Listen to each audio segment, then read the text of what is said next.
হয়তো দুই একজন পুলিশ খারাপ থাকতে পারে, আমি তো পুলিশে দীর্ঘদিন ছিলাম, 10 জন থাকলে একজন দুইজন খারাপ থাকতে পারে, তার মানে সব পুলিশই খারাপ?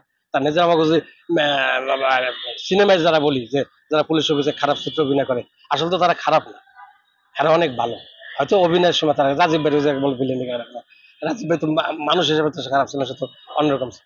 এই মিশা ভাই মানুষ ভিলেন অনেক তার দেখলে তো গালা দিতে পারে, আসলে তো মিশা ভাই তো মিশুক লোক, খুবই ভালো লোক, আমার সমিতির কয়েকবারের সভাপতি। আর যদি সে এত খারাপ লোক হইতো তাহলে কি সমিতির 2-3টা সভাপতি হতে পারতো? অনেকে তো এফডিসি থেকে বিদায় নিচ্ছে, আপনি আসলে কবে বিদায় নেবেন বা কি ভাগ্যে ইচ্ছা যখন শেষ থাকে, ইচ্ছা?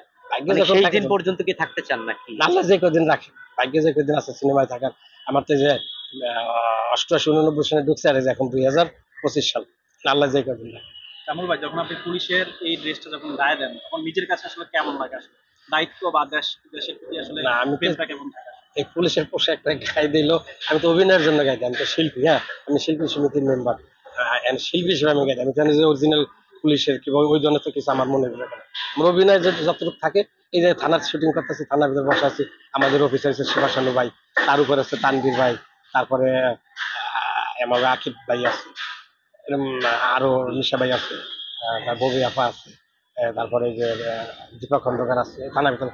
যার যেটা চরিত্র আমরা সেইভাবেই করতেছি, এখন তার বাইরে কোনো আমার ইচ্ছা মতো তো করার কিছু না, আমার ইচ্ছা আমি কিছু করতে পারবো না, তাকে হুকুম মতন আমার যেভাবে বলা বেশি। আমার যে একটা খারাপ কাজ করায়, তার মানে এই জন্য আমি খারাপ, তা না। আর আমার যারা ভালো কাজ যদি করায়, আমি যে ভালো তার কোনো এটাতে কোনো প্রমাণ হয় না, মানে এটা একটা অভিনয়। এই ড্রেস পরে কখনো বিপদের সম্মুখীন হয়েছেন কিনা শুটিং করতে গিয়ে ঢাকার বাইরে? সুন্দর কথা বলছেন, জীবন আল্লাহর রহমতে কোনোদিন এমন কোনো কাজ করি নাই, আর এই পোশাক পরিয়া এমন কোনো জায়গায় যাই নাই যে আমার বিপদ আপদে পড়বো। কারণ কি আমি তো সিনেমা ইউনিট ইউনিটের বাইরে, মানে শুটিং স্পটের বাইরে কোনো পোশাক করি নাই।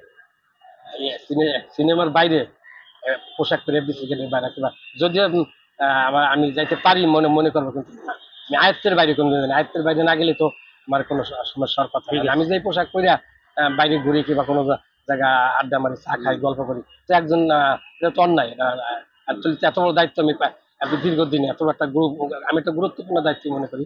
কারণ কি যেহেতু পুলিশের পোশাক আশাক আর্মস এগুলো সব আমার কাছেই থাকে, এবং এটা আমার দায়িত্ব। আমি যদি অপরাধ করি তাহলে আমার অন্যান্য পুলিশ তো সুযোগ পেয়ে যায়, এই জন্য ঠিক আমি আছে। কঠিন হচ্ছে এই ধরনের কোনো সমস্যা হয়।